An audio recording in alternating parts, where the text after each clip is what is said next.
আগের ভিডিওতে তোমরা দেখেছিলে ভূতনাথ মন্দিরে গেছিলাম পুজো দিতে। বেরোনোর পর একটু টিপটিপ বৃষ্টিও পড়ছিল। আমার ভাইয়ের যখন সিএ ফাউন্ডেশন পরীক্ষা হয়েছিল, এর সামনাসামনি হয়েছিল এক জায়গাতে, তখন আমি আর মা খুব যেতাম এখানটায় ঘুরতে। বেরোনোর পর একটু আখের রস খেয়েছিলাম, 20 টাকা দাম নিয়েছিল। আমার কেমন তিতো তিতো লাগছিল খেতে। তারপর এখানকার ফেমাস লিট্টি চোখার দোকানে গেছিলাম।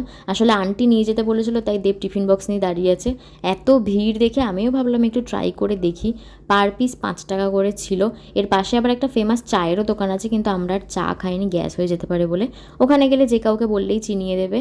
তবে খেয়ে যা বুঝলাম, দেবেরও মোটামুটি লেগেছে, আমারও আহামরি কিছু লাগেনি। এর থেকে অনেক ভালো লিট্টি চোখা খেয়েছি আগে, ওই কিছু জিনিস নামেই চলে। যাই হোক, তারপর বাড়ি ফেরার পথে রওনা দিলাম। ট্রেনে করে যখন ফিরছিলাম, সবাই কেমন তাকাচ্ছিল আমার দিকে, আর আমার মাথার ওপর কি দরজার মতন একটা খুলে যাচ্ছিল বারবার। তারপর বাড়ি ফেরার পথে আমি আর ভাই একটু ফুচকাও খেয়ে নিয়েছিলাম।